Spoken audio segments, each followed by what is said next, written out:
buenos días, buenas tardes para todos los que nos acompañan el día de hoy. A nosotros estamos muy felices como la Junta Directiva de ISOC Cybersecurity SIC.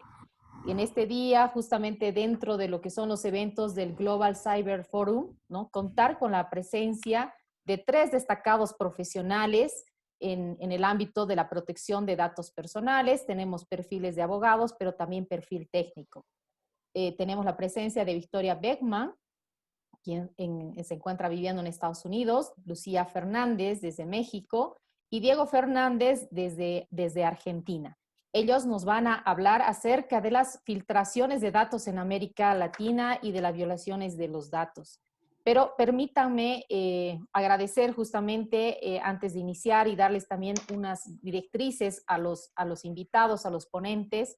Cada uno va a tener más o menos alrededor de 12, máximo 15 minutos para poder exponer la parte que les corresponda. Posteriormente va a haber una ronda de preguntas que se ha elaborado junto con la directiva, ¿no? Para cada uno de los ponentes, y luego posteriormente atenderíamos las preguntas tanto que se generen en el Zoom o en las redes sociales. A nombre de la Junta Directiva, de nuestro presidente, de Óscar Ávila, de Karina Virarda, de Julio César Valderrama, de Niurka Hernández, de Osvaldo Larancuén y mi persona, Karina Medinaceli, les damos muchas gracias por haber atendido a nuestra invitación. Entonces, vamos a empezar con Victoria, y quiero que me permitan unos breves minutos para poder leer una biografía de Victoria. Victoria Beckman es líder del escritorio para Latinoamérica y co-líder del grupo de privacidad y protección de datos de Frost Toad, una firma de aproximadamente 600 abogados en los Estados Unidos, basada en Columbus, Ohio. La práctica de Victoria se concentra principalmente en asesorar a clientes en temas de privacidad y seguridad de datos, no solo en el marco regulatorio con el cumplimiento de leyes estatales, federales e internacionales, sino también con la preparación de estrategias para responder a incidentes de seguridad. Victoria también asesora a clientes en el proceso de preparación y cumplimiento del Reglamento General de Protección de Datos, conocidos en sus siglas en inglés como el GDPR, y la Ley de Privacidad del Consumidor de California. Antes de ser abogada, Victoria ejercía como ingeniera industrial en el sector automotriz y de tecnología, y era patinadora artística compitiendo por Colombia, su país natal, a nivel panamericano. Bueno, Victoria, entonces va a ser una presentación compartida, por lo cual les pido un poquito de paciencia. Voy a leer los currículos de los 3 ponentes porque después no los voy a poder cortar al medio de la ponencia, ¿verdad? Así que, bueno, excelente dato, patinadora a nivel competitivo. Wow, felicidades, Victoria. Lucía Gracias. Fernández González, de México. Lucía es consejera en González Calvillo, SC, y cuenta con más de 15 años de experiencia proporcionando asesoría legal a empresas de diversas industrias, incluyendo con los asuntos comerciales y corporativos relacionados con tecnologías de la información, protección de datos, protección al consumidor, franquicias, licenciamiento y distribución, consorcios, y alianzas estratégicas. Su experiencia en protección de datos incluye el asesoramiento a clientes en el tratamiento de datos de acuerdo con la legislación local, en diversos aspectos de sus negocios, incluyendo en sus operaciones del día a día, operaciones específicas e investigaciones de cumplimiento interno, así también como la implementación, redacción y o revisión de sus políticas, avisos y procedimientos de protección de datos.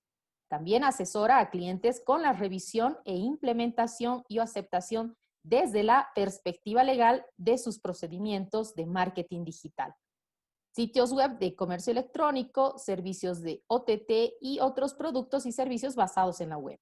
También ayuda a los clientes en la revisión, implementación y o adaptación desde una perspectiva legal de sus procedimientos de marketing digital, sitios web de comercio electrónico, servicios OTT y productos y servicios basados en la web.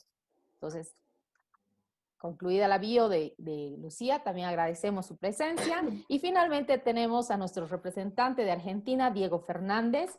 Diego es socio del área práctica de tecnología de la información y privacidad.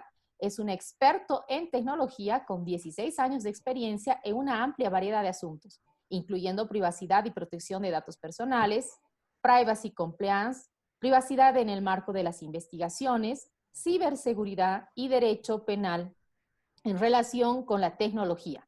Durante el 2014 trabajó como abogado extranjero para el grupo IT y Privacy de Foley y Lander LLP en las oficinas de Chicago en Estados Unidos. Actualmente Diego es miembro del directorio de la International Technology Law Association, ITech Law, y también vicepresidente del Comité de las Américas y presidente del Comité de Latinoamérica de ITech Law. Asimismo, Diego es copresidente del capítulo argentino de International Association of Privacy Professionals, conocido con sus siglas como IAPP, miembro del Comité de Tecnología de la International Bar Association, conocidos con sus siglas como IBA. A su vez es presidente del Comité de Privacidad IMIA de la Latin American Privacy Association, ALAP, conocida con sus siglas, y miembro del Consejo Editorial de la Global Privacy Law Review. Diego también es profesor en la Universidad ITELA, en el contexto de un curso de educación ejecutiva sobre protección de datos personales y regularmente brinda capacitaciones a empresas, el ecosistema de las startups. También es profesor en la Facultad de Derecho John Marshall de Chicago, Estados Unidos, en su curso online sobre privacidad global. Bueno, una vez hecha la presentación de las bios de nuestros ponentes, pues adelante, querida Victoria. Gracias por la introducción y por la invitación a participar hoy. Entonces, empecemos ya que todos nos presentamos. A ver si... Siempre tengo problemas pasándolas. Ok. Inicialmente, como estamos todos en diferentes países y la gente que nos está escuchando hoy también está en diferentes países, queríamos presentar este cuadro que puede ser demasiada información y está en inglés, pero es un resumen general de las leyes en cuanto a violación de datos de cada país. Hay algunos países, sobre todo los países centroamericanos, que ni siquiera tienen una ley que diga que describa qué es una violación de datos o en caso de que ocurra alguna violación de datos, si se tiene o no que notificar a los individuos o a las autoridades. Todas las leyes son diferentes. Algunas, como la de Brasil, que empezó a tener efecto el mes pasado, son muy similares a la ley europea de GDPR y tienen ciertos requerimientos de si se debe notificar o no. Algunas ni siquiera describen o definen qué es una violación de datos y otras requieren el proceso de notificar sobre violaciones de datos, pero más que todo basado en principios criminales o principios constitucionales, más que una ley de privacidad como tal. Como hablamos, yo trabajo en Estados Unidos y bueno, pues las leyes son diferentes en todas partes, pero quiero hablar en general de cómo lo manejamos aquí, porque independiente de la ley que aplique, pues hay como errores y procesos por los que toda compañía esté localizada donde esté, pasa cuando hay una violación de datos que pueden servirnos para entender qué hacer en cada caso. Entonces, en Estados Unidos, desafortunadamente, no hay una ley federal en cuanto a notificación de violación de datos o de privacidad en general. Tenemos para el área de notificación de violación de datos, tenemos tenemos una ley por cada estado. Hay 50 estados, cada estado tiene su propia ley. En realidad tienen una base muy parecida que describe qué es considerado información personal, cuándo se debe notificar, si hay alguna combinación, por ejemplo, que incluya información financiera con información de fecha de nacimiento o cosas así. Pero hay variaciones en cuanto a si se debe notificar a individuos, si se debe notificar a agencias gubernamentales o algunas veces a departamentos de policía, a lo que llamamos credit bureaus aquí, que son las que siguen la historia crediticia, y también en cuanto a los requerimientos de si se debe presentar un monitoreo del crédito después de que se sabe que los datos fueron exfiltrados, si se debe congelar el crédito de una persona y cosas de ese estilo. Hay un estado en general que es el más estricto en cuanto a estas leyes, que es Massachusetts, que requiere que la compañía presente si tenía un plan escrito para responder a incidentes y que lo presente y diga si lo siguió, y si no lo tiene que escribir e implementar y presentarlo. Entonces, ¿qué pasa cuando a mí me llama, por decir un cliente, y me dice, bueno, acabamos de, digamos, lo más común que tengo 2, 3 a la semana es, nos atacaron con ransomware. ¿Qué sucede? ¿Y por qué es importante que nos llamen a nosotros como abogados externos? Bueno, el principio de confidencialidad entre el abogado y el cliente, yo sé que existe en toda Latinoamérica prácticamente. Lo que pasa es que en muchos países no se aplica tan estrictamente como se aplica acá en Estados Unidos. Generalmente las empresas llaman a un abogado externo, en el caso me llaman a mí, y yo soy la que hago como, digamos, la que maneja todo el equipo y soy la que contrato cualquier parte, cualquier proveedor externo, por ejemplo el equipo forense, porque entonces se crea una relación de cliente con abogado y todos los informes y todos los reportes y la información del ataque y del sistema que se genere está protegido bajo esta relación del cliente y del abogado. Entonces, digamos, listo, me llamaron, y pasó esto. ¿Qué sucede? ¿Cuáles son los pasos que nosotros generalmente seguimos? Entonces, se identifica qué sistemas fueron afectados, si los servidores fueron encriptados, si están, qué sistemas son, si son los sistemas solamente para el cliente externo, si son los sistemas para que tienen información de empleados, bueno, ¿qué está sucediendo?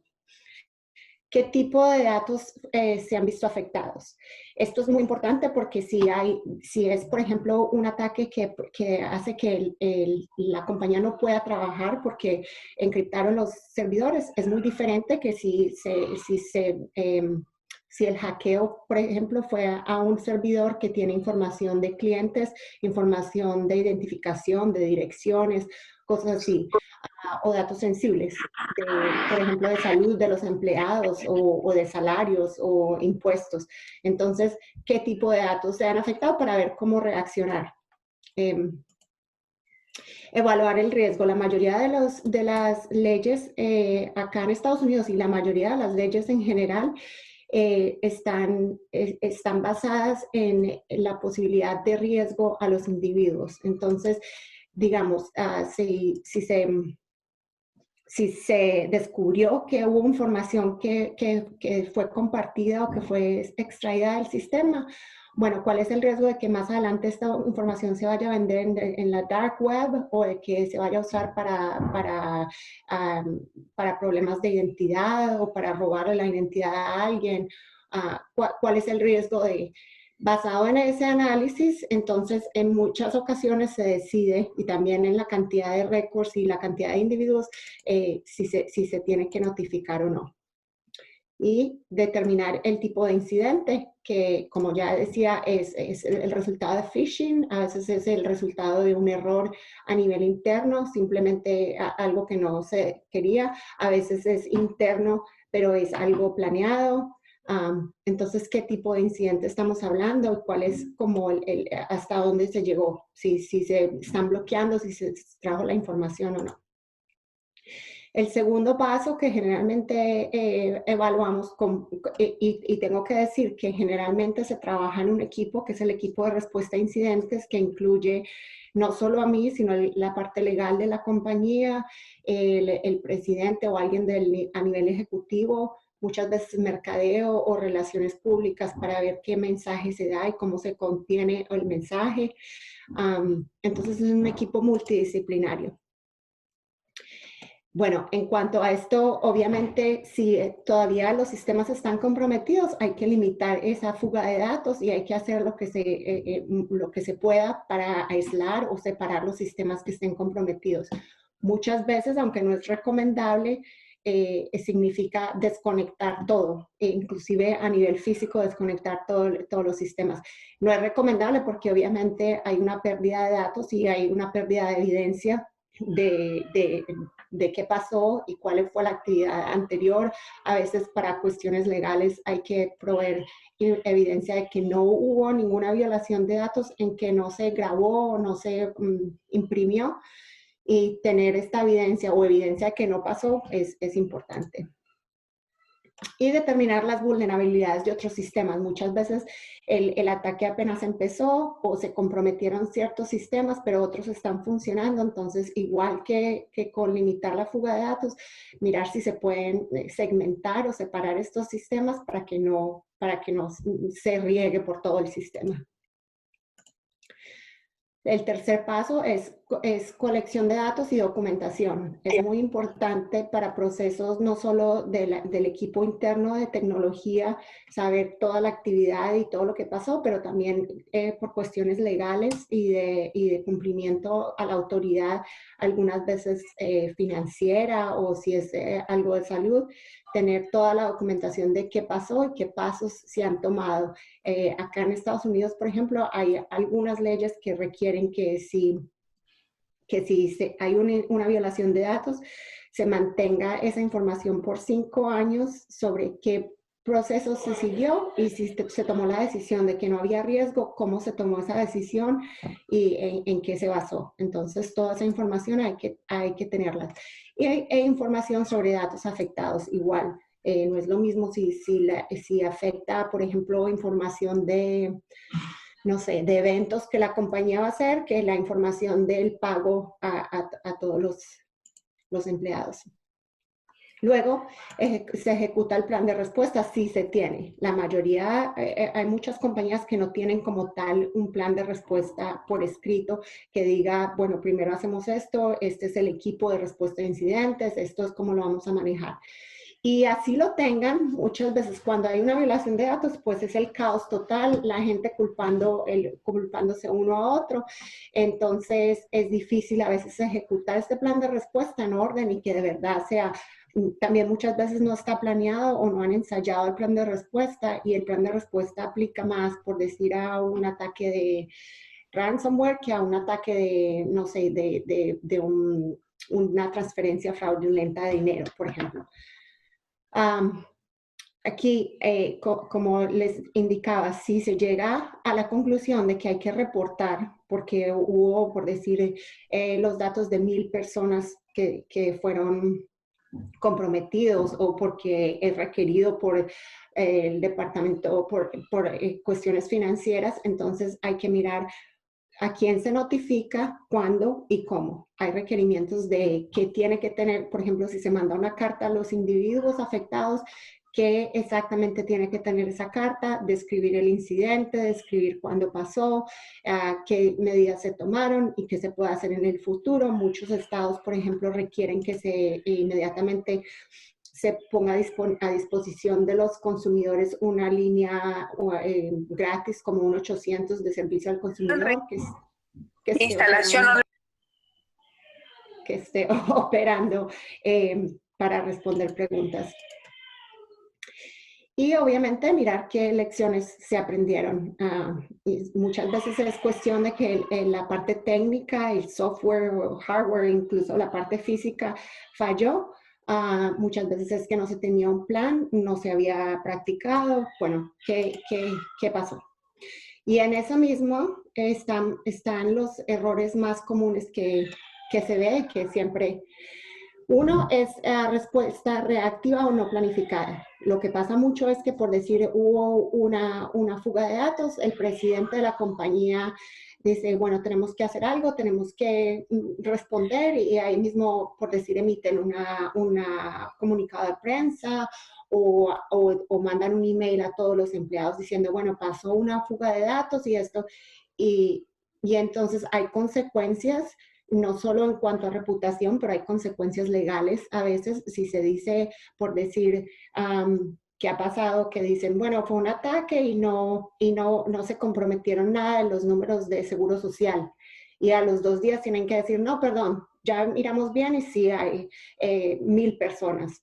A los 2 días, no, bueno, fueron 5,000 y también esto, entonces es mejor hacer la investigación y cuando se tenga toda la información, dar un mensaje que se haya revisado y el mismo mensaje internamente como externamente. Falta de un plan de respuesta o conocimiento del plan, como ya decía, muchas compañías no saben qué hacer, entonces al caos de que tienen una violación de datos, tienen que añadirle el caos de que nadie sabe quién llamar, empiezan los emails y se empieza, como decimos en Colombia, así empiezan los chismes, se empieza a pasar todo y la comunicación no es lo que debería en realidad comunicarse. Otro es notificación tardía. Muchas veces, por ejemplo, un caso muy conocido fue el caso de Uber, que se dieron cuenta que había una violación de datos. Bueno, lo solucionaron, negociaron con los hackers y se demoraron muchísimo en decir. Entonces, cuando ya dijeron, bueno, a propósito, nosotros tuvimos una violación de datos hace 4 o 5 meses, pues se expone la compañía a riesgos legales de que los demanden, de que las autoridades les hagan multas y cosas de ese estilo, porque dicen, bueno, si ya sabía hace 4 o 5 meses, ¿por qué no nos había dicho? Para nosotros poder tomar algunas medidas y mitigar los daños potenciales. Este pasa muchísimo, la falta de comunicación y de control del mensaje interno y externo. Como ya decía, por decir, el presidente de la compañía queriendo decir una cosa, los de mercadeo diciendo otra cosa y diciendo, no pasó nada. Los de IT queriendo dar de pronto más información de la que se debería dar. Entonces, es importante que se comunique lo mismo internamente como externamente, porque si hay datos, por ejemplo, de empleados, y aquí me ha pasado, los datos comprometidos son de empleados que hacen parte de una unión laboral, entonces usan toda esa diferencia en los mensajes para decir, bueno, los vamos a demandar porque usted sabía esto y esta otra persona sabía esto y esta otra persona me dijo que pasó esto y aquello, entonces otra vez, el problema es que se expone a la empresa a muchos riesgos legales. Otro error común es el manejo de proveedores. Primero, en cuanto a que no se consideran qué respuesta se le deberá dar a incidentes en contratos con proveedores, en que si yo tengo un proveedor, por ejemplo, que procesa la nómina de mis empleados, tengo que verificar que ese proveedor también tenga medidas de seguridad para evitar violaciones de datos y que si tiene una violación de datos, tengan un plan de respuesta y un plan de notificación a mi compañía para yo poder seguir como avanzando el proceso. Pero también es manejo de proveedores en garantizar que ellos tengan las condiciones técnicas y físicas y administrativas para controlar esto. El caso más conocido es el caso de Target en el 2014 que entraron a su sistema a través de un proveedor como de aire acondicionado, que era una compañía pequeña y no tenía todos los requerimientos que se necesitaba en cuestión de firewalls, de antivirus y todas las cosas que se necesitaban. Y otro error muy común es considerar estas cuestiones de ciberseguridad como un problema del departamento tecnológico únicamente. Entonces uno oye, sí pasó algo, pero los de tecnología lo están solucionando, los que trabajan en los computadores lo están solucionando. Y cuando hay una violación de datos es un problema que afecta a toda la organización. ¿Por qué? Porque van a haber consecuencias de costos por la interrupción del negocio, van a haber problemas de reputación, porque si tú eres un banco, por ejemplo, mucha gente diría, bueno, yo no quiero dejar mi dinero en un banco en el que te van a filtrar los datos o le van a hacer una transferencia de dinero ilegal. Y también, obviamente, el departamento de mercadeo e internamente los trabajadores, información de trabajadores está comprometida. No sé si hay preguntas, Karina, porque Estoy compartiendo la pantalla y no me atrevo a tocar el chat. No, en este momento todavía no hay preguntas. Ok. Entonces Entonces pasamos paso a yo. Diego. Sí. Bueno, gracias Victoria, gracias también por la invitación y a todos a los que se pudieron conectar. La idea, bueno, Victoria habló de muchos temas, me parece muy prácticos, que muchos de los cuales se aplican. Yo en este caso, como decía Karina, soy argentino, así que voy a estar hablándoles un poquito de qué es lo que pasa en nuestro país, pero con una visión también de la región, que va a ser complementada por Lucía. Pero todo lo que dijo Victoria claramente nos aplica a nosotros. Ahora voy a contar un poco cuál es el escenario que yo veo en nuestro país y contento de intercambiar ideas. En lo que es protección de datos, Argentina tiene una legislación, digámosle, federal, para ponerle un título, es una legislación nacional, que es para los que estén más familiarizados con datos personales, es una ley muy parecida a lo que era la anterior Directiva Europea de Protección de Datos, con lo cual es una ley, lo que nosotros llamamos una ley ómnibus o general, ¿no? Que aplica a cualquier sector de la industria, independientemente de lo que haga. Y es una ley que tiene 20 años, este año estamos cumpliendo 20 años, con lo cual no voy a hacer un repaso de las cosas que no existían hace 20 años, pero si hablamos de tecnología y de incidentes de seguridad, claramente vivíamos en un mundo totalmente distinto, y por eso seguramente algunas de las cosas que yo voy a comentar tienen que ver con el tiempo de la ley. Esta ley tiene un decreto que lo reglamenta, que en Argentina es muy común que las leyes después en algunos aspectos se reglamenten con un decreto presidencial en algunos aspectos más de tipo práctico. También hay resoluciones de nuestra autoridad de aplicación que vienen a complementar lo que dice la ley, y que hay una en particular para lo que vamos a ver hoy que es muy importante, que después la vemos, que es la resolución 47 sobre medidas de seguridad. Después están los tratados internacionales de los que Argentina es parte. Tal vez ustedes conozcan el convenio 108 y 108 plus o más, depende cómo lo quieran llamar, que son los únicos tratados internacionales sobre estos temas y que vienen a traer alguna certidumbre, por ejemplo, en justamente si existe la obligación o no de notificar un incidente de seguridad.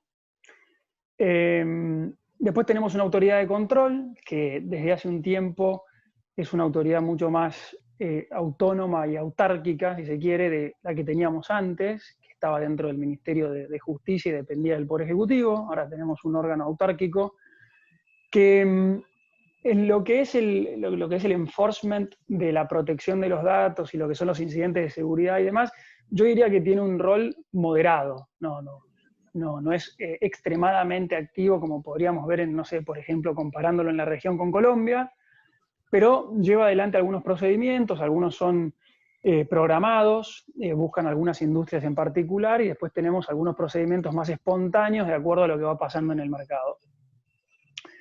Y en ese sentido, bueno, se ocupan tanto de entidades públicas como privadas, ¿no? Creo que es importante remarcar que hay una idea de la autoridad que hay que mirar a los órganos públicos en el manejo de los datos. Hay algunos casos medio emblemáticos en Argentina. Después discutimos, obviamente, cómo termina ese procedimiento y las sanciones.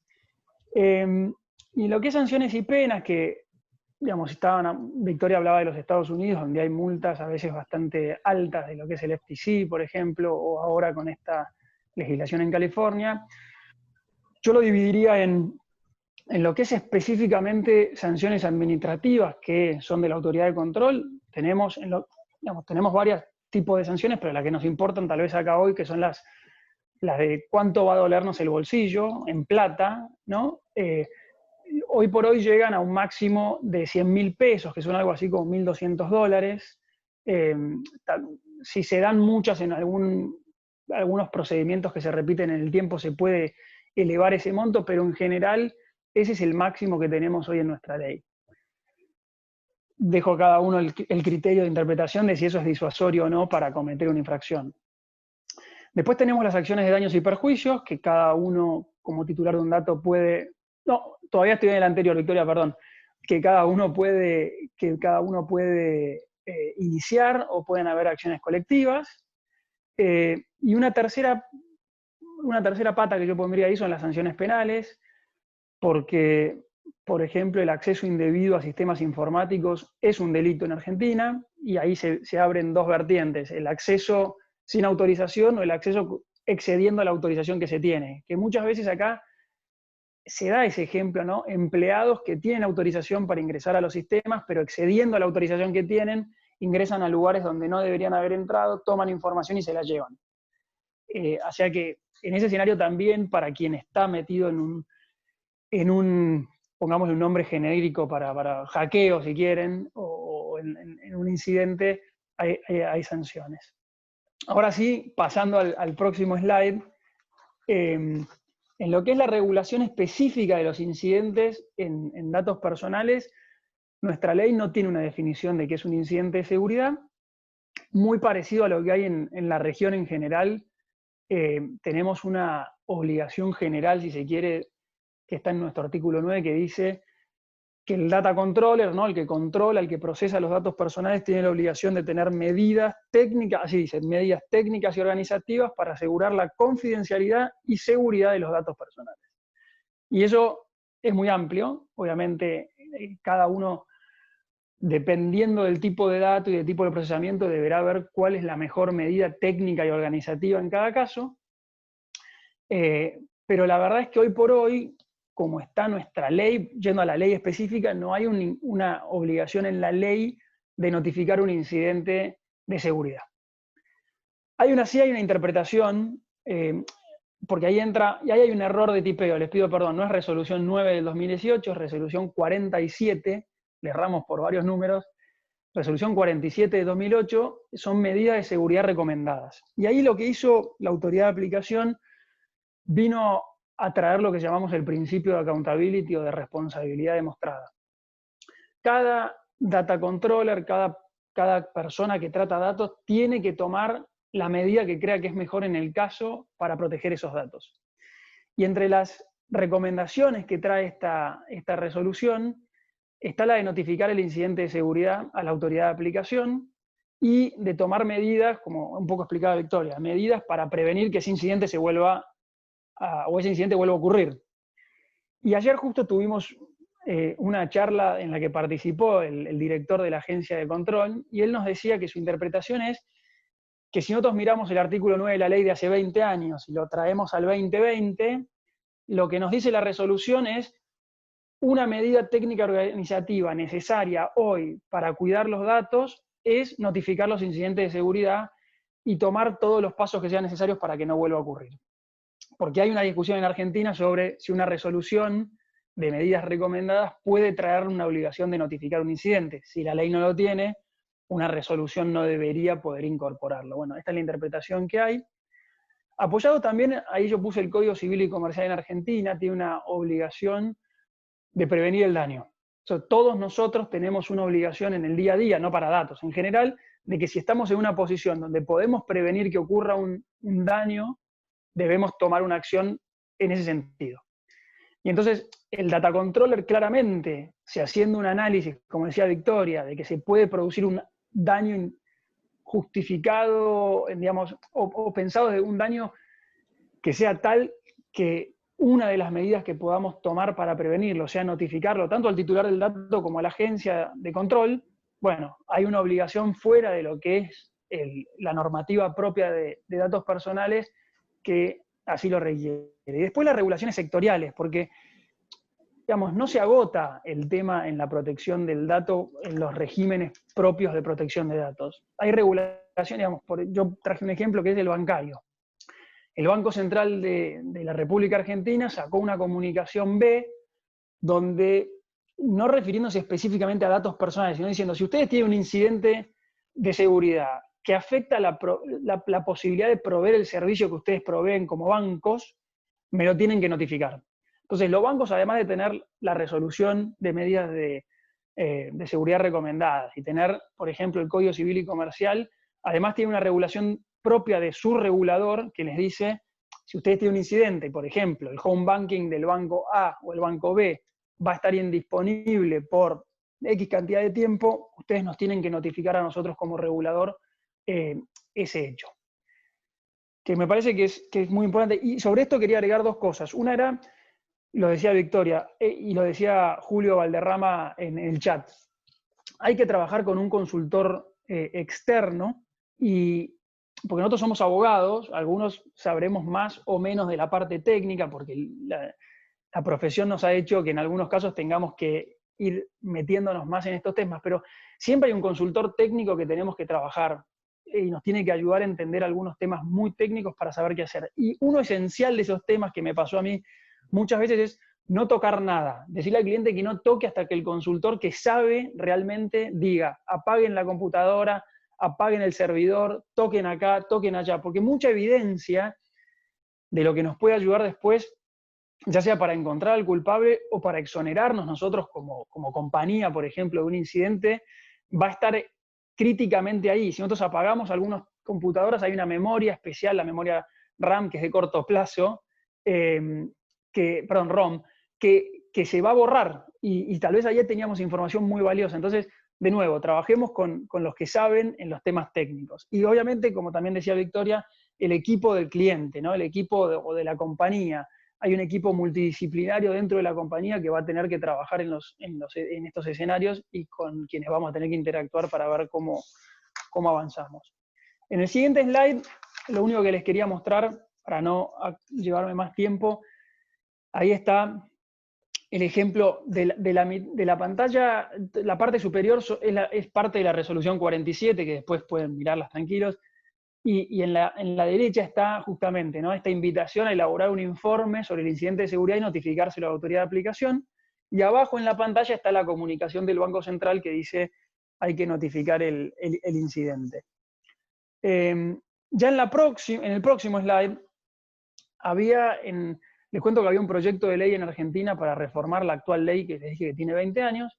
Ese proyecto de ley se trabajó mucho tiempo, sector público y privado, lo redactó la autoridad de aplicación, hicimos muchísimos comentarios, muchos de los cuales se tomaron en cuenta y se hicieron nuevos borradores, y finalmente lo presentó la anterior gestión, ¿no?, el presidente Macri, lo presentó en el Congreso y lamentablemente perdió estado parlamentario. Yo guardo esperanzas de que pronto se vuelva a presentar un proyecto muy similar. Era muy, muy parecido a lo que es el GDPR, y este proyecto sí traía una definición clara de incidente de seguridad y una obligación de reporte en los mismos términos que la que tiene la regulación europea, ¿no? Esta notificación en 72 horas o lo antes posible, notificación a la autoridad de aplicación, al titular del dato en algunos casos. Y creo que, bueno, eso venía a ayudarnos un poco a entender más en nuestro país y en la región en general, porque yo lo veo que se va repitiendo en distintos países, que seguimos la mayoría un modelo más europeo que un modelo de los Estados Unidos, como el que comentaba Victoria. Traía un poco más de claridad. Después nombrarles que está creciendo muchísimo en nuestro país lo que es el seguro de ciberseguridad. Hay práctica de mercado de que las compañías empiecen a tenerlo.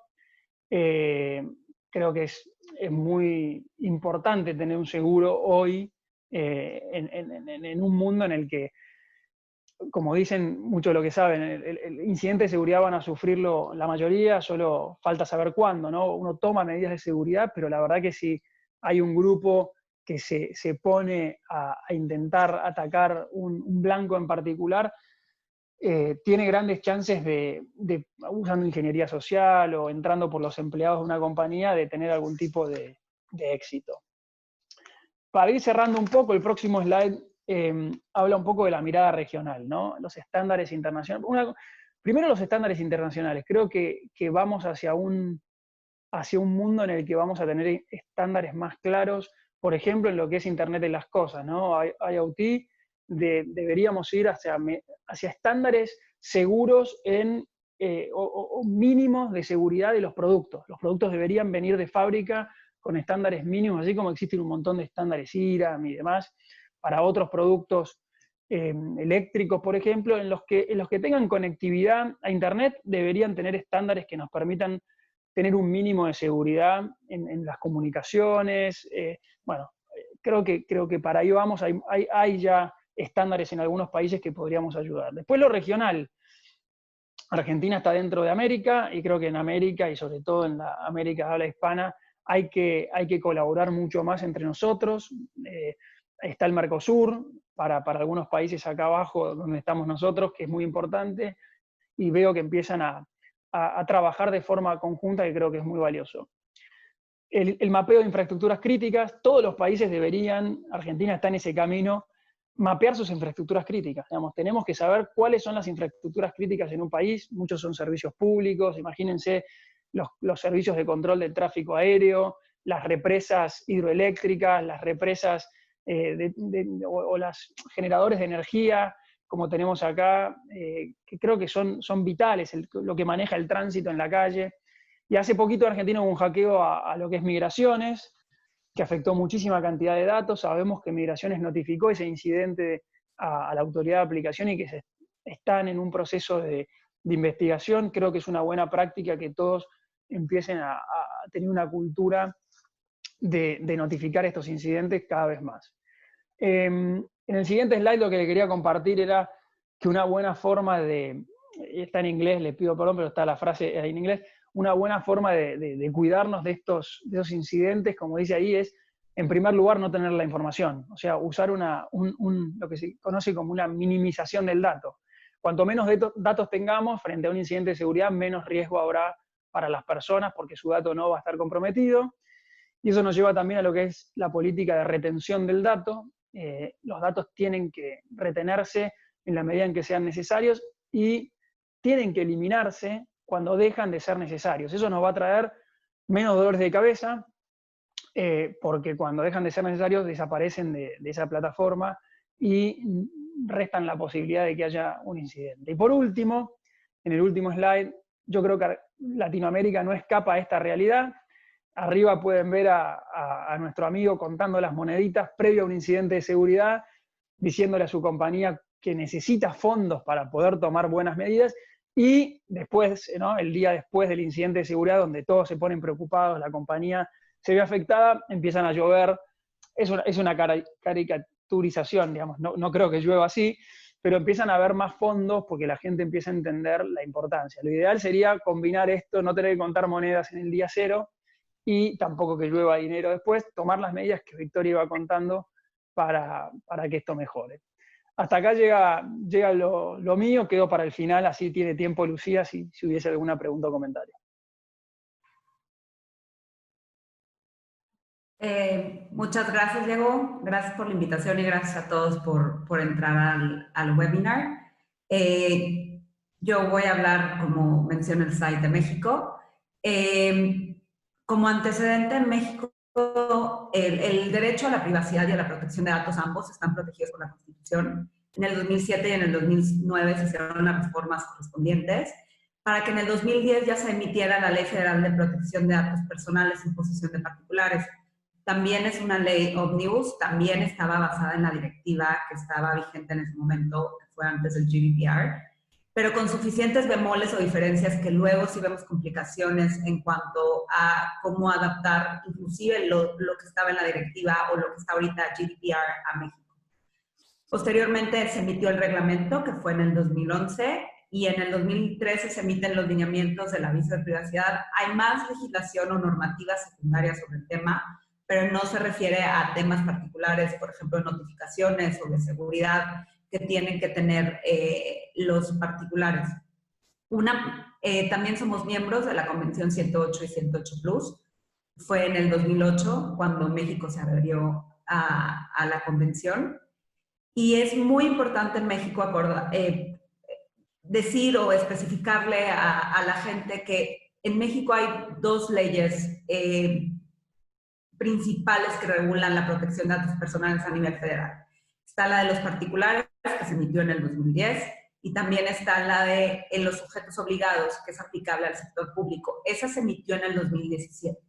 Vas a ver diferencias significativas por el tiempo que pasó entre una y otra, por el conocimiento, por la emisión del GDPR en el Inter, que obligaciones que tienen los sujetos obligados del sector público no las tienen los particulares. Un clarísimo ejemplo es que los particulares no le tienen que notificar a la autoridad de control en caso de una vulneración de seguridad, a diferencia del sector público, que sí tiene que hacerlo. hay derechos de portabilidad en el sector público que no hay en el sector privado. Sí es importante siempre estar consciente que en México sí se está hablando de dos diferentes legislaciones cuando estás hablando del sector público y del sector privado. Yo en esta plática, por el contexto, nada más voy a hablar de los particulares.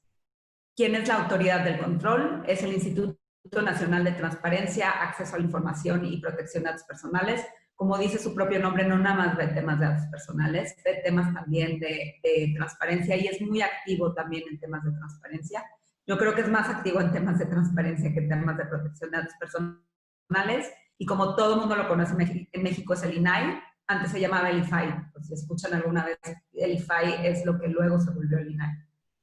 Las sanciones sin penas, conforme a la Ley de Protección de Datos en México, sí pueden ser significativas. Empiezan con un apercibimiento, pero pueden ser desde $400 hasta $1.2 millones.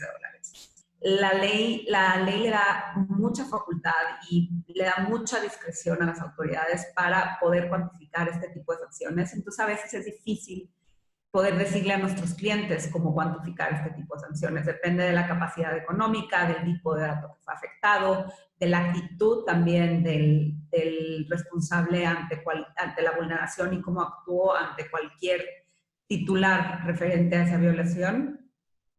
Puede haber cárcel en caso que se utilicen los datos personales para efectos de algún tipo de ganancia no debida, si existe algún tipo de vulneración de seguridad o si existe algún tipo de disclosure de datos personales para efectos de tener una ganancia, puede haber cárcel. Y también los particulares tienen la posibilidad de ejercer acciones por la vía civil para daños y perjuicios en caso que alguna violación les haya afectado a su persona. El INAI no es el que impone, el INAI nada más puede imponer sanciones, no puede imponer daños y perjuicios o cualquier tipo de, digamos que aceptar cualquier tipo de reclamo por parte de los titulares de la información. Si quieres, pasamos ya a la siguiente slide, Victoria. Gracias. La legislación sí define qué es una vulneración de datos. Les puse un cuadro ahí que vienen las definiciones. Creo que no me voy a parar mucho por el tiempo a qué es la definición, pero creo que es una definición que es bastante acorde con la industria y que considera la mayoría de los casos que podrían llegar a considerarse en cualquier otro lugar como un incidente de seguridad. En México sí se tiene que notificar, los responsables le tienen que notificar a los titulares en caso de que haya ocurrido una vulneración de seguridad, pero no siempre. La legislación lo que establece es que se tiene que notificar una vulneración de seguridad en el caso de que esa vulneración afecte significativamente los derechos patrimoniales o morales de una persona. Y te dice que tienes que notificar una vez que ocurrió la vulneración, que la hayas identificado y que hayas comenzado con todo el proceso necesario para revisar la magnitud de la afectación que pudo haber creado esas vulneraciones de seguridad. También establece claramente algunos puntos, la legislación que tienes que incluir en la notificación. En la notificación tienes que incluir la naturaleza del incidente, cuáles fueron los datos afectados, qué tipo de recomendaciones hace el titular, el responsable al titular para poder proteger sus intereses en caso de esa violación, qué acciones correctivas se han implementado al momento que se realizó la notificación y también algún tipo de contacto o medio de contacto para poder, para que los titulares puedan obtener más información sobre el tema, call center, correo electrónico o cualquier otro tipo de información. Otro de los requisitos que establece la legislación en caso de que suceda un incidente, ¿podrían, por favor, ponerle mute a sus micrófonos? Gracias.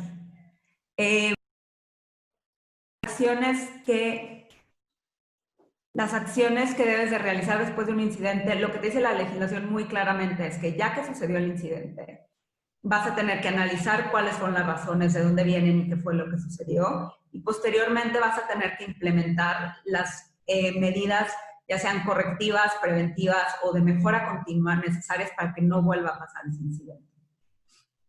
Un punto que siempre me gusta analizar en este tipo de pláticas y en general cuando platico del tema con cualquier persona es que la legislación sí nos deja preguntas muy relevantes en cuanto a, uno, que significativamente es un calificativo muy complicado de aplicar. Dos, que son derechos patrimoniales o morales. La ley no nos proporciona más información sobre ese tema. Y el tercero es exactamente cuándo tengo que notificar, porque igual y también el lenguaje que se utiliza también es muy vago para poder saber exactamente en qué momento tienes la obligación de notificar. Lo único que dice es sin dilación alguna y además te dan un margen muy amplio cuando hablan de haber revisado la magnitud, de iniciar el proceso para revisar la magnitud del evento.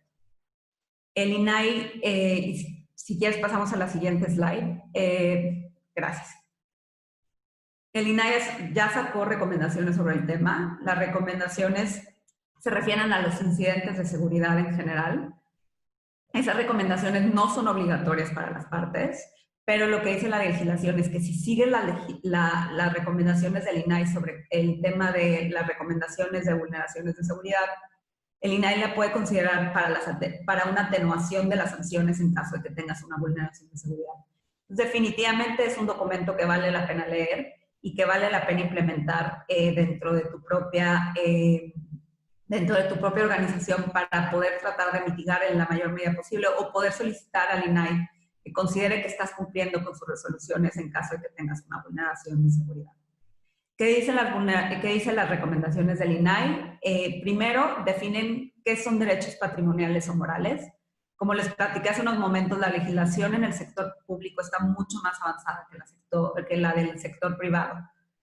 Y utilizan unos lineamientos que se emitieron para el sector privado, para el sector público federal, que te da la definición de derechos patrimoniales. Y lo que dicen los lineamientos es que si una vulneración afecta información relacionada con información de tu economía, de tu patrimonio, de tus bienes, de tus declaraciones, de impuestos y otro tipo de temas, se considera que puede haber una afectación a los derechos patrimoniales. En cambio, cuando se trata de información de tus creencias religiosas, tu religión, tus sentimientos o de cómo tú te ves hacia los demás, puede ser una afectación a los derechos morales. Los lineamientos no establecen claramente una legislación, lo que hacen es que te ponen ejemplos. Al final del día, como quiera, se tiene que hacer el análisis para verificar si algún tipo de dato que inclusive no está en los lineamientos se podría llegar a considerar como una afectación a un derecho, ya sea patrimonial o moral. Parte de lo que da el documento, que es la mayoría del documento, es todo el aspecto técnico y un plan y recomendaciones relacionadas con un plan de respuesta a incidentes.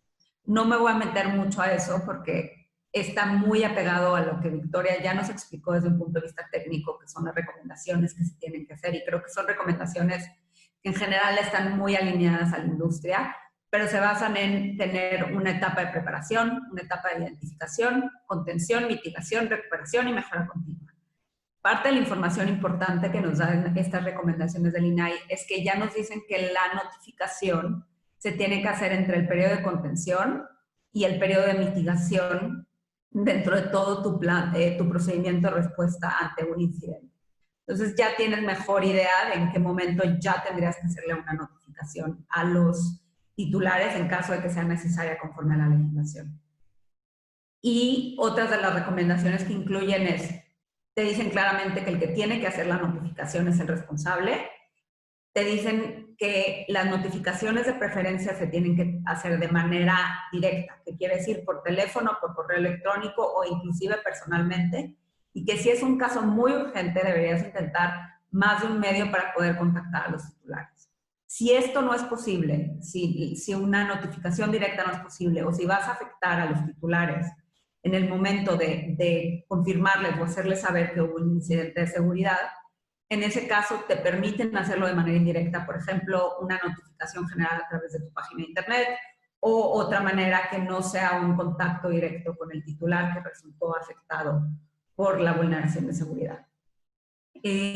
También dan más información relativo a lo que ellos recomiendan que lleve la notificación.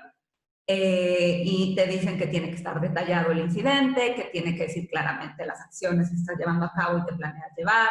Inclusive te recomiendan que incluyas información sobre el caso en particular, por ejemplo, si es un robo de identidad, darles más información sobre robo de identidad. Esto es en general lo que viene dentro de las recomendaciones del INAI.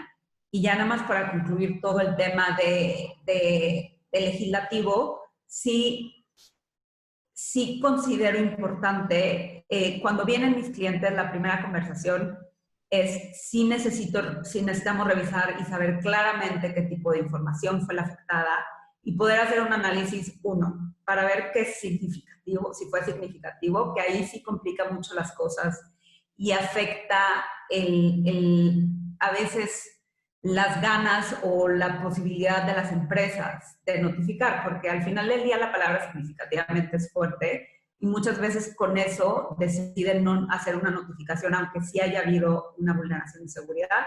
Y sí es importante ver la información para ver si es necesario o si se considera que son derechos patrimoniales o morales. Entonces, ese es un análisis que se tiene que hacer para ver si en México se tiene que notificar o no, porque sí no es una obligación absoluta. Y además no se tiene que notificar hasta el momento al INAI. Entonces, es un tema recurrente en México que las empresas pueden decidir no notificar porque no afectan significativamente los derechos de las personas. Y ya nada más el escenario en México es que es un tema muy relevante. El USMCA está tratando temas de ciberseguridad, de que las partes tienen que desarrollar capacidades relacionadas con la ciberseguridad y viendo al futuro, y también capacidades para poder interactuar entre ellas y para fortalecer la conversación. Está hablando de temas de privacidad de datos, de transferencias transnacionales de datos personales, que sí es muy relevante y que te estás dando cuenta que es un tema que cada vez es más importante. En este caso está en el capítulo de comercio digital, pero es un tema muy, muy relevante. Y nada más como segundo, para tener un antecedente, hay una iniciativa de reforma de ley que hacen referencia a los ciberataques, pero en verdad lo que está tratando de regular, y fue una iniciativa que sacó un senador muy relevante en México, que además es parte del partido que ahorita está en el poder, que parte de lo que va a requerir la legislación de protección de datos personales a los privados es que van a tener que notificar al INAI en caso de una vulneración de seguridad, y ya ponen expresamente en uno de los supuestos para poder multar a los privados que hayan hecho cualquier tipo acto, omisión o negligencia que crea una vulneración de seguridad, porque hasta ahorita lo que tenía que hacer el INAI es decir que no tenían medidas de seguridad adecuadas y por eso las multaban, no por el hecho de cualquier acto relacionado per se con la vulneración de seguridad. Entonces va a estar muy interesante ver, esto sucedió desde abril, las están analizando todavía en nuestro Senado, y va a estar muy interesante ver si de ahí pasa a la Cámara de Diputados, y si sí pasa, ya sería legislación.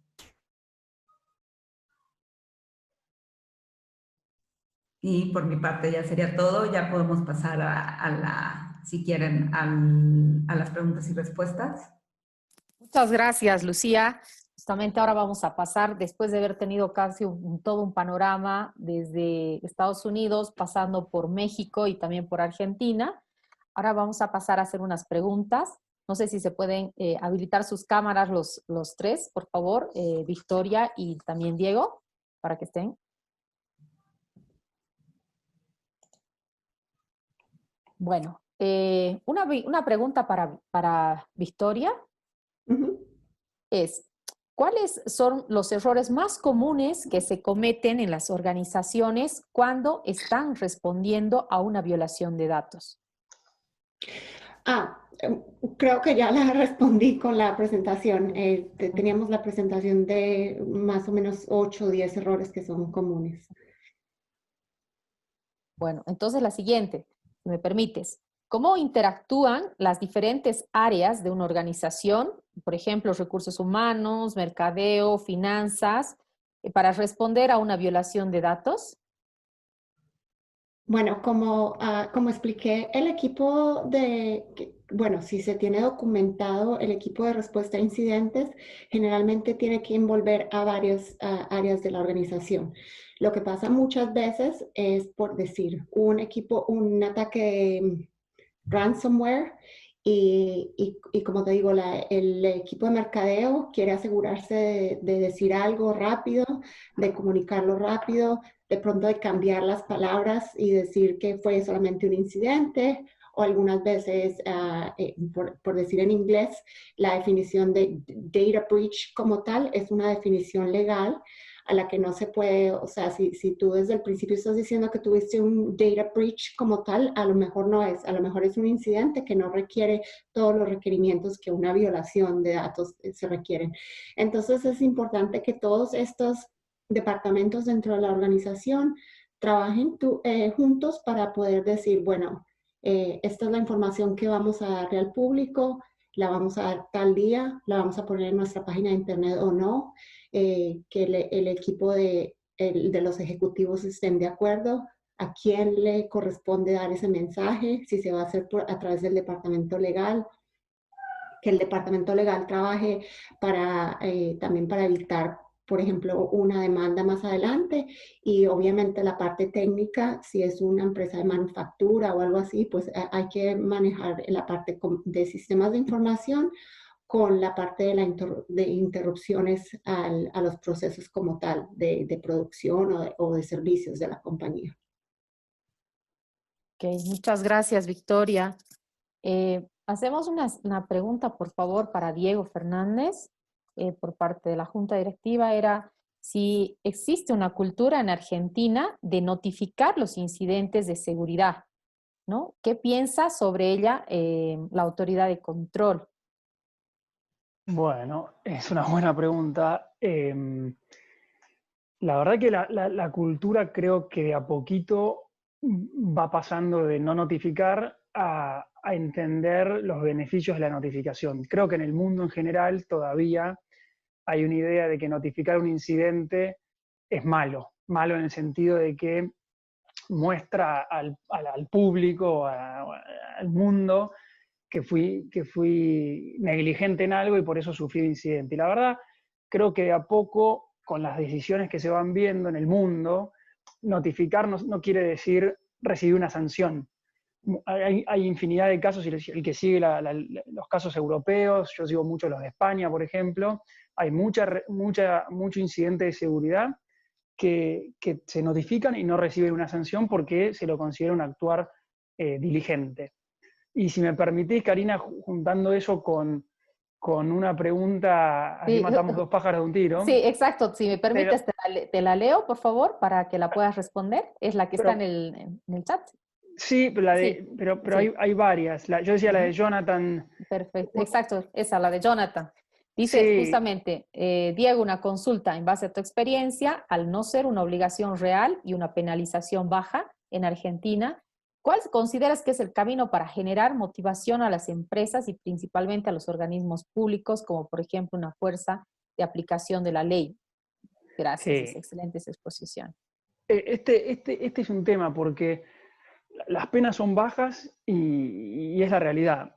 Y de hecho, les digo más, en los organismos públicos, las decisiones que vemos es no darles una sanción monetaria, pecuniaria, porque en definitiva lo que dicen es mover dentro de la misma administración pública recursos de un lado al otro. Nadie le paga a nadie, porque en definitiva el Estado es uno solo y lo componemos entre nosotros con nuestros impuestos. Entonces, no hay sanciones como tales. Yo creo que acá es la educación. Yo creo que el motor de todo esto va a ser la educación, de que todos entiendan la importancia de tomar medidas para proteger los datos personales y en el caso de las compañías, más que en los organismos públicos, entender que las compañías que protejan sus datos, y yo creo que el ejemplo emblemático en el mundo es Apple, mostrando cómo protege la privacidad de los usuarios, van a terminar ganando mercados, le van a ganar a sus competidores en los mercados. Y por último, con la pregunta inmediatamente anterior a esa, que decía, danos un ejemplo real. Bueno, yo les contaba lo de migraciones, con datos sensibles, decía. En migraciones, nosotros en Argentina, no sé cómo es en el resto de los países, cada vez que salimos del país o volvemos a entrar al país, tenemos reconocimiento facial, foto y biometría, huella dactilar si queremos ir más rápido por unas máquinas que son más rápidas, y toda esa información todavía está en investigación, pero se cree que mucha de esa información, en una cantidad razonable, quedó expuesta, que son datos sensibles obviamente, quedó expuesta en este hackeo a migraciones, con lo cual ahí tienen un ejemplo de lo que puede pasar en la vida real. Gracias, Karina. Perfecto, gracias. Gracias, Diego. Ahora pasamos, por favor, Lucía, en tu experiencia, ¿cuál es la tendencia en México? ¿Los responsables prefieren notificar a los titulares las vulneraciones de seguridad o no? Creo que adelanté un poco hace rato cuando hablé del término significativamente. A mí ese término se me hace una laguna suficientemente fuerte como para que la gente no desea notificar. Me ha pasado en casos con clientes, temas que yo sí creo que significativamente, pero es tan difícil de calificar si es significativo o no algo que decidieron, por ejemplo, no notificar. No fue mi recomendación, cabe mencionar. Y he tenido otros casos que también deciden no notificar porque sí es claro que no es un tema tan delicado como podrían ser datos personales sensibles. Adicionalmente, creo que lo que hemos sabido de casos durante la historia de México de datos personales es que la tendencia es no notificar. Cuando nos enteramos que hay una vulneración de seguridad o es un periodicazo, que es normalmente el caso, o algún tipo de hacker blanco dijo que realizó un hackeo a alguien y fue el resultado X. Y sí, de todos los casos que sabemos que el INAI está analizando, en ninguno de los casos notificaron. Y esos son los que sabemos. El problema en México en relación con las investigaciones que realiza el INAI es que la mayoría se consideran confidenciales porque se refieren a temas comerciales o secretos industriales de muchas de las empresas. Es un caso, el primer caso clave en México fue el caso de Liverpool en el 2014, que seguimos sin saber qué datos personales fueron los que se vulneraron. Y hay rumores que se vulneraron desde literal tarjetas de crédito de los clientes con su clave en la CBB, o sea que literal puedes usar, porque sabes su nombre, su dirección, su número de tarjeta de crédito y su CBB, y otros chismes han sido menos. Pero han habido muchos casos en México que sí nos están comprobando día a día que la gente está prefiriendo no notificar.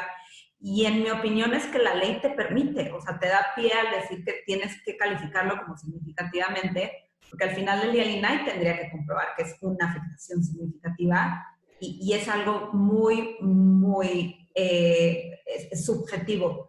En adición a eso, otro tema relevante en México es que sí puede haber multas muy relevantes y el INAI ha puesto multas muy relevantes. Sí ha habido multas de 1.2 millones de dólares a bancos que utilizaron de manera inadecuada datos sensibles de personas que no habían otorgado su consentimiento.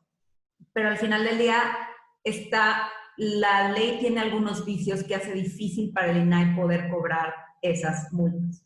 Entonces, de lo que tengo entendido hasta la fecha, la mayoría de las multas que ha impuesto el INAI no las ha podido cobrar, porque o siguen en procesos posteriores ante las autoridades porque hay algún tipo de impugnación por parte de los responsables, o porque de plano no estaba bien justificada, o la legislación no les permite hacerlo de la manera adecuada. Entonces, sí, creo que esas dos cosas, el hecho que tenga la palabra significativa que crea una laguna relevante, y en adición que el INAI, por más que sí lleva los procedimientos y sí tiene facultades para imponer multas, al final del día batalla mucho para cobrar. Entonces, sí es fácil como llevar a lo largo el proceso para no tener que pagar una multa relacionada con datos personales, y más si eres una empresa grande, que prefieres no tener el riesgo reputacional de decir que tuviste una vulneración de seguridad. Liverpool notificó a la bolsa como un evento relevante que tuvo una vulneración de seguridad, pero no se lo dijo a nadie más. Por eso nos enteramos en ese momento que hubo una vulneración de seguridad. Pero le tienen más miedo a la bolsa y a la Comisión Nacional Bancaria de Valores que al INAI. Y ahí te das cuenta un poco de la cultura o de cómo se manejan las cosas en México.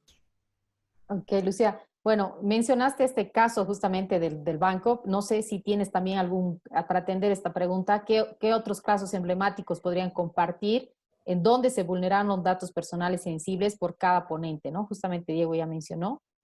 Si tienes otro caso. Sí, hay varios. El año pasado fue un año particularmente relevante para temas de vulneraciones de seguridad en México. Hubieron varios casos muy importantes. El caso más conocido es el de KPMG. De hecho, la iniciativa de ley que les mencioné hace referencia directa a KPMG y en algunos momentos se mencionó que era la ley KPMG. Y también hacen referencia a Liverpool en defensa de KPMG.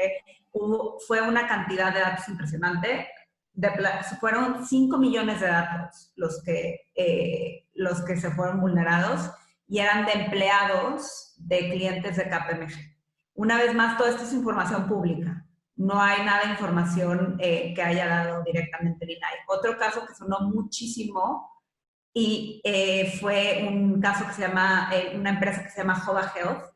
Jova Health presta servicios tecnológicos a hospitales en general, y uno de esos hospitales era un hospital público en Michoacán, que es un estado en México, y los expedientes de los hospitales fueron vulnerados y estaban publicados en Internet.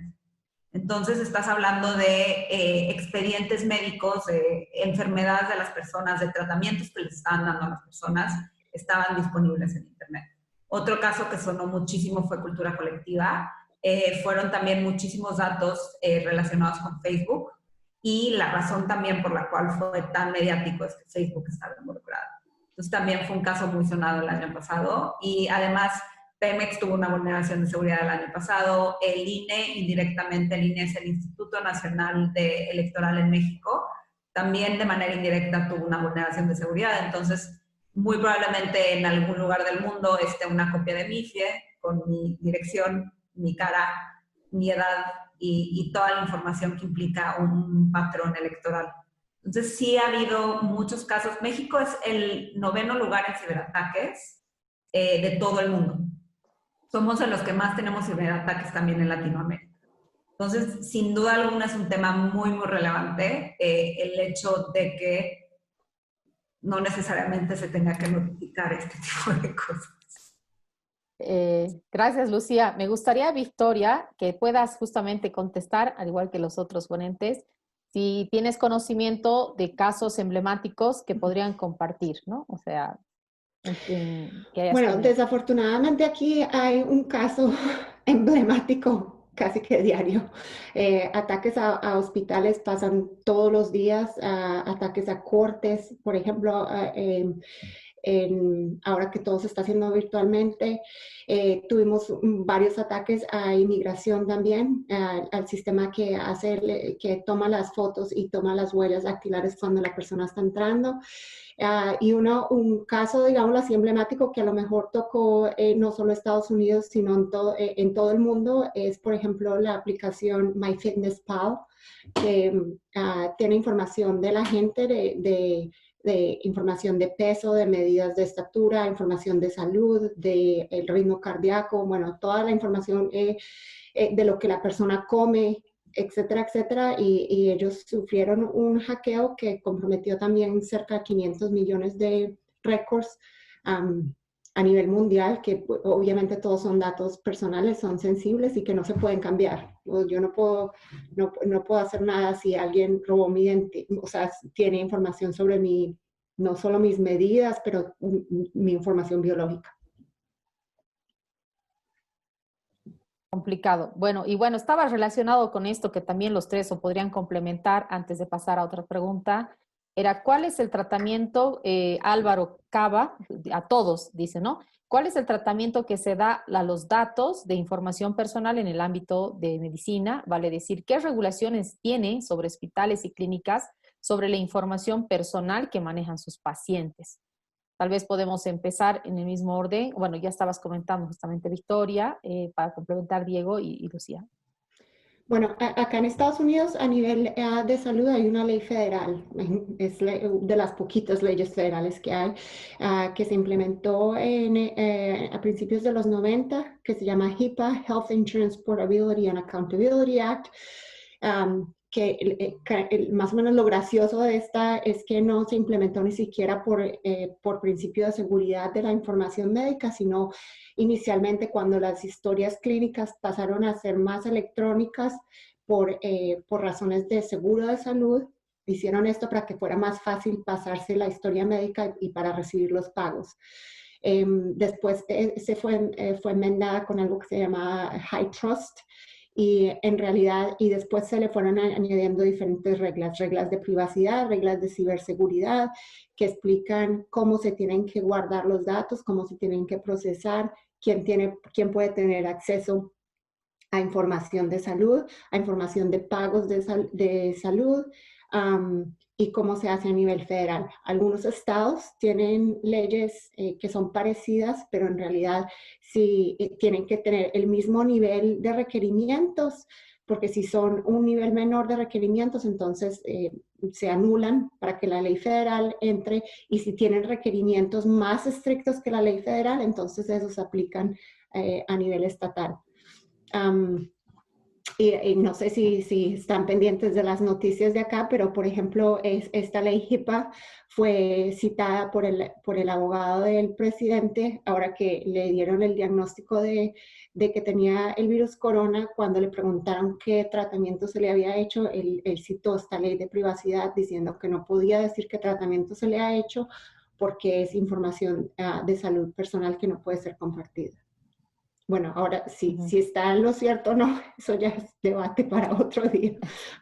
¿Y pueden complementar, Diego, y en la Argentina y también en México después, Lucía? En Argentina, como yo le dije antes, tenemos una ley general, con lo cual los mismos principios de toda la ley aplican a cualquier tipo de dato. Incluye los datos sensibles, dentro de los cuales están los datos de salud que decía Victoria. La única diferencia es que en lo que hace a seguridad, hay medidas de seguridad más estrictas, y en lo que hace a quién puede tener acceso también, porque en principio tienen que ser tratados principalmente por las instituciones sanitarias, pero bueno, con el correr del tiempo, con el consentimiento del titular, se ha hecho un uso de los datos de salud sin mayores problemas. Así que no hay mucho de diferencia de lo que hay con otros datos, más allá de tener algunas medidas más de seguridad. Gracias, Diego. Lucía, ¿algo que quieras referirte a los datos sensibles, en particular datos de salud? Sí, en México está regulado en general por la Ley de Protección de Datos Personales en posesión de particulares. Hay leyes que aplican a cierta parte del procedimiento, de, por ejemplo, cómo llevan los expedientes, que sí podrían llegar a aplicar también a los hospitales, pero las obligaciones más relevantes siguen estando en la Ley de Protección de Datos Personales, en protección de particulares. Muchas gracias. Victoria, hay dos preguntas y para que, bueno, ya podamos dar por cerrado posteriormente. Me dice, por favor, pregunta Victoria Beckham, ¿cómo podrían las empresas solicitar requisitos de seguridad para licitaciones con proveedores, entre paréntesis, empresas de mobiliario, aire acondicionado, etcétera? Bueno, hay varias formas, y muchas de las formas se siguen basado en el modelo europeo que se implementó con GDPR. Pero, por ejemplo, acá lo que nosotros hacemos es, dependiendo de la compañía, hay cuestionarios de seguridad sobre si siguen, por ejemplo, los protocolos internacionales que sean admitidos, como las leyes ISO, o si siguen NIST aquí en Estados Unidos, para datos de salud, si siguen HIPAA. Entonces se puede hacer un cuestionario que se responda, y según eso se pueden requerir ciertas cosas. La mayoría de esos requerimientos se hacen a nivel contractual y depende del cliente. O sea, si yo, por ejemplo, estoy representando a Microsoft, ellos tienen sus términos y condiciones estándares que dicen: tiene que almacenar la información de esta forma, tiene que encriptarla en descanso y en ruta, y no hay mucho que hacer. Se tienen que firmar y se hace. Pero para otro tipo de compañías, pues se hacen ciertos requerimientos de que tienen, por decir, X cantidad de horas o días para notificar una violación de datos, que no pueden compartir con terceros, que si se comparte con terceros tienen que dar notificación a la compañía como tal. Muchos requerimientos que se colocan como parte del contrato, o algunas veces como anexos, como requerimientos de seguridad o de manejo de datos. Y así se asegura que haya, también es importante hacerlo porque en términos de responsabilidad legal, por lo menos aquí, si hay una violación de datos, por ejemplo, que terminó afectando a mi compañía. Yo, por ejemplo, uno de mis clientes era un hospital y no fueron ellos, sino la compañía que procesa los pagos por medio de tarjetas de crédito que sufrió el hackeo. Esa compañía tenía que avisarnos a nosotros en 3 días de haber sabido que hubo el hackeo y obviamente los datos que se comprometieron fueron de pacientes de nosotros. Entonces, a pesar de que la responsabilidad legal es de nosotros, son pacientes de nosotros, pues nosotros tenemos que en turno ir a esa compañía y decirle, bueno, ustedes qué van a hacer, qué van a pagar, cómo van a solucionar esto, porque en realidad era la reputación, el nombre y la obligación del hospital, pero lo tuvo que hacer a través de un proveedor. Gracias, Victoria. Las últimas preguntas, y por favor, hay una que está quizás relacionado para ti, Diego, que habla sobre el IoT. No sé si las has podido revisar. Dice, se mencionó durante la presentación sobre la cadena de suministro de algunas tecnologías como IoT. ¿Qué tendencias normativas o buenas prácticas, entre paréntesis, mucho más las implementadas en organismos públicos, el gobierno digital, cierro paréntesis, conocen de momento o en proceso de desarrollo? En Argentina y en la región conozco, Argentina no creo que no hay, en la región hay muy poco, sí hay algo bastante interesante en los Estados Unidos escrito, hay papers, hay white papers y lo mismo en Europa, donde un poco lo que dije antes, ponen estándares mínimos de seguridad. Digamos, no es lógico salir al mercado con, supongamos, el router, ¿no?, para conectarse a internet, que venga por default con el username y el password admin. O sea, son cosas básicas que ya no pueden pasar en 2020. No podemos seguir teniendo productos que salen al mercado que son fácilmente vulnerables. Digamos, desde la producción de esos productos tienen que ya venir con estándares mínimos que permitan tener mayor seguridad. ¿No? Lo mismo que pasa con un auto, ¿no? Un automóvil cuando sale a la calle y tiene mejores frenos y tiene mejores emisiones de cuando usa combustible. Lo mismo tiene que pasar con todo lo que se conecta y todo lo que tiene la posibilidad de ser usado como un botnet. O sea, todos sabemos historias que han usado montones de estas cosas. Creo que por ahí debería venir. Es difícil, pero yo creo que puede haber algún tipo de tratado internacional o como parte de alguna OMC o ECT, alguna reglamentación que venga por ahí que los países miembros terminen teniendo que adoptar. Y si Muchas puedo gracias. agregar algo ahí, Sí. en Estados Unidos, como mencioné, Diego, lo tenemos también por estados. Tenemos el estado de California y Oregon que han implementado este IoT, pero es más, como dijo Diego, también para los que hacen la producción de IoT. En cuanto a, por ejemplo, si tú tienes una compañía, tienes empleadores y más ahora con la pandemia que están accediendo a tu red por medio de IoTs y bueno, remoto, tienen que ser parte del plan de lo que en inglés se dice WISP, Written Information Security Program, que es un programa de información que cubre el plan de respuesta a incidentes y cubre muchas otras cosas más de la política de privacidad y seguridad de los datos de la compañía. Tiene, o sea, en cuanto a cómo se puede, qué dispositivos se pueden conectar, cómo se tienen que conectar, si se tienen que usar un VPN, cosas de ese tipo. Perdón, es posible, no sé, Lucía, si puedas atender esta pregunta. Dice, ¿se pudiera implementar ciberseguridad como parte del plan de riesgo de la cadena de suplemento o de e-commerce, transacciones internacionales con aduanas?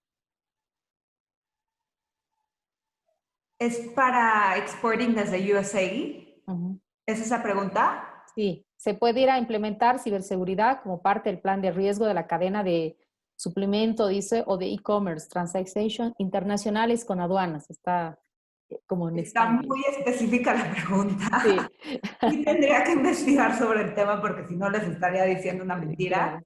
Lo que sí Ajá. te puedo decir es que los planes de riesgo o la manera en que funciona el tema de seguridad en México, la legislación lo maneja en el tema particular de particulares, lo maneja de manera muy general. Dice que puedes utilizar las mejores prácticas de la industria o puedes utilizar también las usanzas de la industria o certificaciones internacionales, por ejemplo ISO, que te permiten cumplir con la legislación. La legislación no te dice exactamente que tienes que cumplir con un tipo de certificado en particular o un tipo de proceso o plan en particular.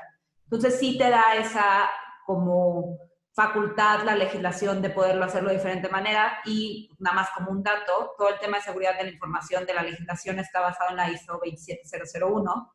Entonces, si tienes algo relacionado con eso, muy probablemente estés cumpliendo con la legislación aplicable a los particulares. Perdón, agradecer a nombre de la Junta Directiva de ISOC Cybersecurity SIG, en nombre del presidente, de las vicepresidentas, de Oscar Ávila, de Karina Virarda, de Niurka Hernández, de Osvaldo Larancué, de Julio César Valderrama y de mi persona, Karina Medinaceli, por habernos regalado este tiempo con las valiosas exposiciones donde nos han dado un panorama de lo que está pasando justamente con el tema de la filtración de datos, tanto en México como en Argentina y en Estados Unidos.